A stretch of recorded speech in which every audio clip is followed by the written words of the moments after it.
Sure, gladly.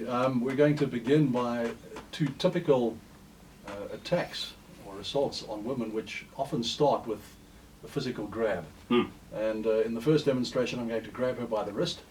She's going to do a movement or a technique which we call the good lunge. The good lunge. Yeah, we give our techniques funky names so that people can remember them easily. Brilliant. And the good lunge involves rubbing your hands on your tummy as though you've just had something really nice to eat and pointing your fingers towards the roof, which loosens the grip of the assailant on your wrist and allows you to push into him with your elbows, break free, and then attack him. The second one we're going to do is a defense against the choke. You know, there was a tragic item in the news a little while ago about a girl who got choked to death by an ex-boyfriend. And whenever we read things like that, we roll our eyes in despair and horror, and we go, if only she had known one or two simple techniques. We're going to show you a technique called the hair gel, where, well, Jennifer will show it to you. She's going to put her fingers in her hair, gel her hair, break my grip, and then do bad things to me. Okay, awesome. All right. Definitely looking forward to it. And of course, if you have any questions or you have any commentary, 31702 and 31567.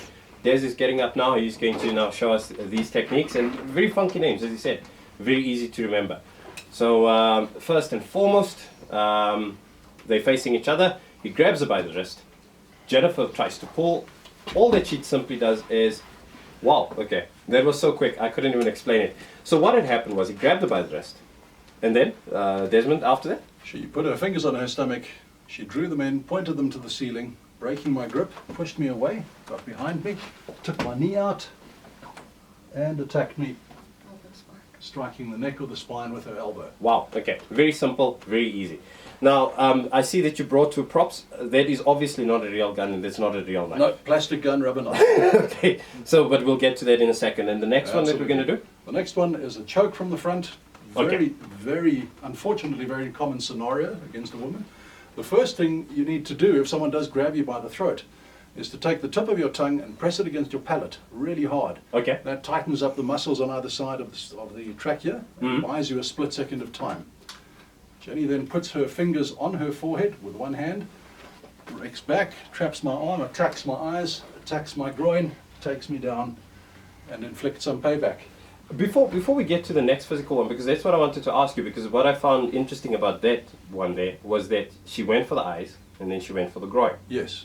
So that's also vital parts, vital bits and pieces that are obviously going to hurt. Is that part of the technique? Absolutely. Our rationale is that it doesn't make any sense to actually attack a man at his strongest points. And against a big, strong, muscular attacker, it makes no sense. So the eyes, the throat, the groin, the nose, the ears, even things like finger breaks, kicking out the knees are very, very effective. The key is to attack the enemy at his weak points using all of your strengths. Yeah. That's what we train the ladies to do. It's extremely effective. So it's to break sort of that the gravity bit, the obvious gravity. Sorry, that's just the mic being adjusted there so that we can hear. Absolutely. Both of you. But anyway, so obviously you go for that strong point, that gravitational thing, where you take out the legs, for example. Everything we do is designed to break the attacker's posture and to take the initiative. In other words, to put him on the back foot so that you are in control of the circumstance. Would you like us to re-demo that? No, we can go on to the next one. We can go on to the next scenario. Great. I'm going to choke Jenny from behind. Okay. Very often an attacker will come up behind a woman, throw his arm around her throat and try and drag her off or manipulate her or take control of her. She grabs my wrist, pins it to her chest by squeezing. Okay. She shifts her hips and reverses out underneath my arm. Okay. And then kicks my knee out and attacks me from that position, striking the back of the head or the spine. Indeed. So yeah, and that's normally your typical walking home late at night. Yes. Guy wants to drag you in an alley quickly. It's comes a surprise from attack. He grabs you from behind. And the key here is not to fight against what the attacker is doing, to go with his momentum, with the direction he's pulling you, and simply accelerate past that. And you wind up in a very, very strong position. Very interesting, very interesting. Next scenario, let's look at another one. You can grab the weapons as soon as... We're going to start with the plastic gun. Okay. I'm going to hold Jenny up. This is a movement which people shouldn't try if they haven't had training. Yeah. Obviously, weapons are dangerous, and against an armed assailant, we don't recommend fighting back unless you know what to do and unless your life is in danger. Yeah. So, and I think that's a very important disclaimer. I mean, I know for a fact that if a bloke comes with a gun towards me, I mean, unless of course I've been through one of your classes and you have taught me how to protect myself like Rambo would be able to protect himself. I'm just giving up. I'm giving him my wallet. I'm giving him my car keys. It's not worth losing my life, all of them, for those things. But we assuming here, and not assuming, Jennifer is very well trained. So that's the scenario that we're dealing with here. Yeah. Our recommendation to ladies out there is, if it involves money or property or a car, hand it over, walk away, sure. stay alive. Yeah. If your life is in imminent danger and you know that you're going to get raped or killed, God forbid, that's the time to fight back and make sure you win. No, indeed. But by all means, get some training before you try this. Indeed, yeah. We're going to show a very simple disarm from the front, which we teach to our trainees, called the hook and lock. It's a method of sidestepping the firearm, pinning it to your chest, twisting the firearm out of the opponent's hand and using it against him. Okay. Difficult to describe, easy to demonstrate. Okay, sure. So, but you've done a decent job of explaining how that happens, and I'll try to give a running commentary. So, Des is pointing the gun at Jennifer. Jennifer has her arms raised, he's busy trying to, and then, okay, that happened so quickly yet again. And she disarmed him, and she took the gun from him. So what happened was, he was pointing the gun at her, she had her arms raised, in essence saying, look here, leave me alone. She grabs the gun, and then? A great deal of our defense is based on deception. In other words, pretending to be compliant, pretending to be helpless, pretending to be scared, and using the overconfidence of the attacker to then step into his space, take control of the wrist and the firearm before he has a chance to actually use the firearm. Okay. So we always have the element of surprise on our side. And that again only comes with some training and a great deal of self-confidence which you get through the training. My question to you though is, let's say for example in that exchange now, it just so happens that the guy squeezes the trigger. And even though, no bullet hits you, that sound, that gunshot sound, would scare the living daylights out of anyone. There's probably, I don't know, the barrel probably gets hot or something to that effect. The training involves you sort of understanding that that's what's going to happen and you mentally block that out. Allow me to answer that on two levels. Human beings are born with two innate fears. One is the fear of falling, the other one is the fear of loud noises. And so we all have fear of a bang, and particularly when we know there's a gun involved. So part of the acclimatization process, when a beginner starts training with us, we give her a plastic firearm and she trains very carefully and safely and diligently. At a certain point in the training, we invite the ladies and guys to come out to the shooting range with us, where we do a practical shooting course, so they become acclimatized to the firearm. It's no longer an alien, scary thing. And in fact, we do some exercises where we actually put their hands over the firearm. They hold onto the gun while it's being fired. Wow. And it does absolutely nothing to you. What does happen is that if you happen to be holding the slide of a pistol when the trigger is pulled, the pistol jams and can no longer be used.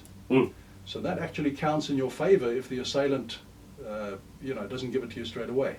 Sure. On the other hand, knowing this, you can take the gun away from the attacker, you can clear the jam, we teach you how, and we teach you how to use the firearm in self-defense. Wow. And that's an entirely different area. It's a vast area which has many legal implications. However, for a woman, the common legal perception is that she is by nature weaker than a man physically, and therefore is justified in using lethal force if she's presented with a weapon. Yeah, that's now the sort of the dynamics of private defense, legally speaking, Yes. and all those other. It's something that we're actually dealing with. Josh and I are dealing with that on a day-to-day basis with our Oscar extra stuff that we do. Yes. But okay, no, that I find actually quite interesting. And then so then there's that level of making you comfortable in this environment, and I presume Barry Rue's question on whether a cricket bat was bashing the door, whether it was actually a gunshot, then doesn't apply. Yes. Brilliant. Okay. The one someone says we should. Do you want us to follow? Then slower, please. Okay, sure. So someone's asking us to slow down a bit. Obviously, the difficulty is slowing down as you're performing these moves, because you can't sort of go step by step, but you'll give an explanation of what had happened We'd be very before happy to and slow after. them down if that would help. Yes. Okay, sure. Absolutely. What's the next scenario that we're looking at? I'd like to illustrate how simple Krav Maga is. Traditionally, martial arts have always taken the mindset that if there are 150 ways of being attacked, we learn 150 defenses. The problem with that approach is that if I get attacked with number 117, I've got to remember what number 117's defense is and apply it, which can be very confusing under stress. So the Krav Maga approach is we take simple movements which are universal and can be used in almost any situation. Indeed. I'm going to take a knife and present it to Jenny like a threat as I would with a gun, and she's going to use exactly the same movement that she used for the gun, which means that instead of having to learn 2 or 3 different movements, she's got one movement that you can apply to 6, 7, potentially 10 different scenarios. Yeah. I'm going to illustrate that quickly. Okay, sure. So, Des is facing off with Jennifer. He has the knife pointed at her. Again, reaches for the pocket. She grabs him by the wrist. She twists the knife towards him into his shoulder, and he's on the floor. He's out. So, in other words, what she's done there is, as he moved forward with that knife, she grabbed his wrist, twisted it back towards him. The knife was pointing at his shoulder, and boom, buried it into his shoulder. Correct. Brilliant, brilliant. Correct. Someone says here, thanks for a great program. Just to get some perspective for all the frightened ladies out there. Most victims of violent crime are actually male. We guys need a program like this more than women do. Next Friday, maybe. Not necessary, because Krav Mega is asexual. I mean, both men and women can do this thing. Absolutely, it's universal. The vast majority of people who train with us are male. And I think part of the reticence that ladies feel is that very often they walk into a training session and they don't know what to expect. We get many, many queries and telephone inquiries from ladies going, I need this, I understand I need it. And yet the crippling fear of actually walking into a class where they're thinking, am I overweight? Am I fit enough? Are they going to look at me funny? Am I too stupid to learn this? Am I going to get hurt? There's a litany of questions that go through their minds. And as a result, it can be very off-putting. And I just want to reassure all the ladies out there, and the guys, that our classes are extremely user-friendly. We're family-friendly. We will never hurt you. Never hurt you. We'll look after you very carefully. And we nurture people. We understand that many people who come into our classes have already been through some kind of trauma. Yeah. Because that's human nature. And we're very cognizant of that. We don't take the traditional approach of kicking and screaming and throwing people in the deep end. We start where you are. We look after you very carefully. And we train you at the level to which you're accustomed and that you're able to handle. Correct. And that's, I think, the reassurance that people need. What's the next scenario that we're going to throw Jennifer into? I'm going to ambush her by coming up behind her and putting my arm around her and putting a knife to her throat. Okay. In a typical dark alley kind of scenario. Sure. What she's going to do is trap my wrist against her chest, squeezing in so that she creates friction and I can't move the knife. She's going to move her hips, move backwards, stick the knife into my ribs and wind up behind me before I know what's happened. Wow, okay. And this is what it looks like. Yeah, and I'm pretty sure, again, it will be before we notice what's going on. Des has the knife to her throat. She holds that wrist to her chest. Very simple move, actually. All that she did was she kept that momentum going. So you didn't try to fight him off, and you took the knife from him, got behind him, and now you can use the knife. That's right. Exactly. Two things I've learned today. I don't want to start a fight with Des because he's just plain out bigger than me and he's a very skilled man. No, you don't want to start a fight with Jenny. But no, that's the second thing I learned, that I don't want to fight with Jenny under any circumstances because she took a gun and a knife and she beat the living daylights out of you, quite frankly. But the nice thing that I've noticed is also, it doesn't seem that, and this is what I was saying to a friend of mine now recently, he does Kung Fu. And I said, part of what I don't want to do is, I'm 31 now. I can't go and learn how to do splits, and I don't want to break boards, Bruce Lee's famous line, boards don't fight back. Yes. I don't want to do all that stuff. And the interesting thing is that you're not doing anything particularly fancy, It's not as if you're doing katas and you're fighting the air before you get to business. No. It's very practical, it's very simple. It's designed to be as simple as possible. Under stress, people forget a great deal of what they've been taught, even if they've, practiced it over and over. And so what we do is our techniques, our system relies on what we call gross motor skills. The entire body moving as a unit, nothing that requires any fine motor skills like typing in cell phone numbers or doing fancy hand movements. There is nothing that requires advanced thinking. It's a primal, simple way of moving. And it works because it's in coherence with the way your body moves under pressure. Let's throw out one last scenario. Gladly. All right. You choose it. You Right. And make it a big one. I mean, obviously we can't have explosions in the studio, but something out of an action movie now. What I'm going to do is throw Jenny to the floor. Okay. I'm going to leap on top of her, sit on her and try and hit her in the face. Kind of a beat down scenario that a would-be rapist would attempt if he was trying to hold a woman down. I'm standing for this one. There. She's going to, first of all, shield her head. She's going to break my posture by pulling me forward and gouging my eyes, hitting my ears. She's going to bridge her hips up. She's going to take me off so that I no longer have control over her. And she's going to become like an enraged cat and do some very bad things to me on the ground. Brilliant. So here we go. Brilliant. Okay, we're just moving all the chairs out of the way just to make sure that, the studio is friendly for the scenario. Okay, so Jenny is lying flat on the floor. Presumably she's been knocked over, she's been knocked over by Des, and now he jumps on top of her, he sits on her straddle, so he's trying to get to her. All that she does is, wow. Jeez. Okay, so what she did was, he was sitting on top of her.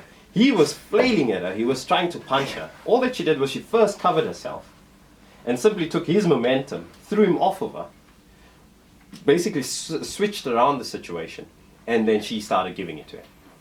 That's exactly what we trained for. Yes. Exactly. No, that's brilliant. Thank you so much, guys. I mean, this is brilliant. Where do I go if I want to sign up for classes? And where do I find your company? If listeners are interested in attending our classes or finding out more about what we offer, we do classes, we do corporate courses, we do specific ladies self-defense courses, and a number of other specialized courses. They can visit our website, which is www.learn-krav-maga.co.za. And that's a fairly lengthy one, but I'm quite sure that they'll be able to find it on your site once you put it up. Yeah, we'll put it on the site after the show. So it is www.learn-krav-maga.co.za. And the name of our organization is Elite Defense Academy. Elite Defense Academy. Yes, that's what I see. Right. Yes, Krav Maga Elite Defense Academy. And telephone number, maybe quickly, if they have inquiries. Gladly. Let me give you a cell number. It's 076 076 533 533 9715. 9715, and that is? That is my number. You're welcome Brilliant to give me a stuff. shout, and I can refer you to the instructor in the area closest to where you are. And that's the thing, is that, I see this one. Someone says, yeah, I'm 72, I have 5 firearms, 38 SP rifle, sawn-off shotgun, and professional knife thrower. And this is from Jen. Jen is obviously 72. Wow. Armed like Rambo. Could probably kill you like how Rambo would kill you. It sounds like it. But simultaneously, I mean, let's say I'm 72 and I'm saying I'm frail. Not really frail. Obviously, you're not going to give Yes, these. but you're not a spring chicken anymore. Yeah. We understand that. Yes. Would I be able to walk into your class? Absolutely. Absolutely. What's the youngest person that you would cater for? I mean, if Generally, Gushwell, what we teach is potentially lethal. It's fairly dangerous, so we don't teach it to children who are too young because there's a measure of responsibility. Teaching someone Krav Maga is like putting a gun in their hands. Okay, sure. Quite literally. So generally we say from about 16 upwards, and there is no upper age limit. We've had folks training with us and still have folks training with us into their 60s, 70s, and even 80s. No, brilliant. I think definitely. I told you before we started this that I'm definitely going to hunt you guys down. You're absolutely welcome. So I'm going to be in contact with you. I'm waiting for that mail, Des. Thank you so much for your Excellent. time, and I think it was a wonderful feature. Thank you for having us. Really appreciate Only a it. pleasure. All the best. Thank you.